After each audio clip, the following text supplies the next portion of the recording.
আসসালামু আলাইকুম, নতুন একটা ভিডিওতে আপনাদের স্বাগতম। এই দেখেন রোদে পুরো এত কষ্ট করে দেখেন কি অবস্থা আমার। দেখছেন এই রোদের মধ্যে এখানে লাউয়ের গাছ গাড়বো, একটু জায়গা ফাঁকা ছিল, এই ফাঁকা গাছটা লাউয়ের গাছ গাড়তে আমার জীবনটা একবারে শেষ হয়ে যাচ্ছে, বুঝছেন। এই দেখেন এই যে কত কিছুটা কাজটা করতেছি আমি, মানে জীবনের উপর দিয়ে কাজ করতেছি। তা আমার বাবা একটু টেক্টর দিয়েছিল, তো ফাঁকা জায়গাটা লাউ গাছ নাই কাটতে হবে। তো সেদিন এত গরম করতেছিল, তো বাসা থেকে মোটরটা নিয়ে একটু স্টার দেবো আর কি, মোটর গোসল করবো আর কাজ করবো একটু একটু হালকা, মানে এমন রোদ আসছে। রোদ তো তো যেই কথা সেই কাজ, বাসায় চলে গেলাম, মোটরটা বের করলাম, মোটরটা বের করে আনে এখানে মনে করে লাগাবো। এখন লাগায় টাগায় সারাদিন গোসল টোসল করবো, দেখা যাক কী হয় অবস্থা।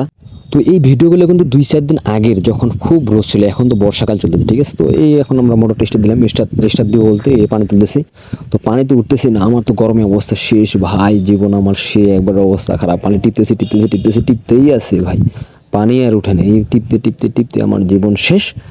তো অনেক চেষ্টা করার পর আমরা পানি তুলতে পারছিলাম শেষে। পানি তুলতে পারছিলাম বলতে কি, কারেন্ট ছিল না তখন, এই স্টার দিয়েছি যখন কারেন্ট নেই। তো কারেন্ট নেই, তা ভাবলাম যে আর একটু কাজটা এই দিতে আগাই নেই। তো চলে গেলাম আবার, মনে করুন যে গর্তগুলো করছি লাউ গাছ করার জন্য, ওই গর্তগুলোতে একটু গোবর সার দিলাম আর কি। এখানে গোবর ছিল অনেকগুলো আমাদের, তো এই গোবরগুলো একটু একটু করে নিয়ে সবগুলো গর্তের মধ্যে দিলাম আর কি, দেওয়ার পর মনে করি এখানে লাউ গাছ গাঁথতে হবে, লাউ গাছ তখন ভালো হবে।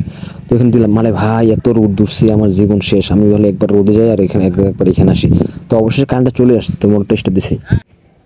আমার আর কি গরম রে ভাই, যে বাচ্চা কাচ্চাগুলো আছে ওদের আরও বেশি গরম, এই মিথিলা আর পারভেজের যে গরম, মানে ওই দিন এত গোসল, যে জীবন শেষের দিকে হয়ে যাচ্ছিল। আমি তো হাসতে নাচতে গোসল করতেছি, সেদিন সারাদিন গোসল করছি আর একটু রোদে গেছি, গোসল করছি আর করেছি, মানে জীবনের উপর দিয়ে রোদটা গেছে আমার, ঠিক আছে। তারপর পারভেজ চলে আসলো।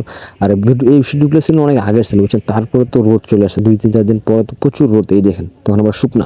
তো এখানে চলে গেলাম, মনে করেন যে একটা তো কি বলে ব্রিজ, একটা মতাদ্বীপ ব্রিজ, আমাদের এখানে নাম মতাদ্বীপ ব্রিজ। এই ব্রিজে চলে গেলাম ঘোরার জন্য, ব্রিজটা অনেক সুন্দর।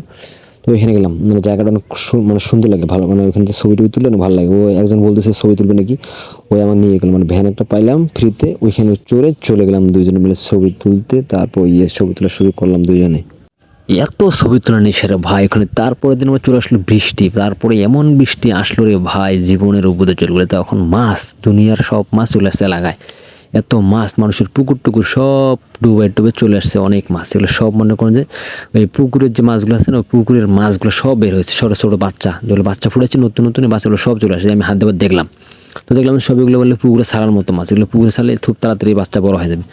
তারপর দেখেন যে এই একটা অবস্থা, সব মানে এক রাতের বৃষ্টিতে সব একবার ডুবাই ফেলছে, মানে পানি আর পানি, সব দিকে পানি, এত পানি জমছে। তার মধ্যে বৃষ্টি চলে আসলো, আমি এবার দৌড় দিয়ে চলে গেলাম, বাজারে গেলাম। বাজারে তো এখানে বন্ধুর দোকান আছে, ওষুধের দোকান, তো ওষুধের দোকানে কিছু থাকলাম, আমার একটু সমস্যা। তো সমস্যার কারণে আমি কিছু ওষুধ নিলাম, নিয়ে টিয়ে মনে করেন যেখানে ছিলাম, বৃষ্টি থামার পর ওষুধ নিয়ে সুন্দর বাসা দিয়ে চলে আসলাম, এই যে ওষুধগুলা।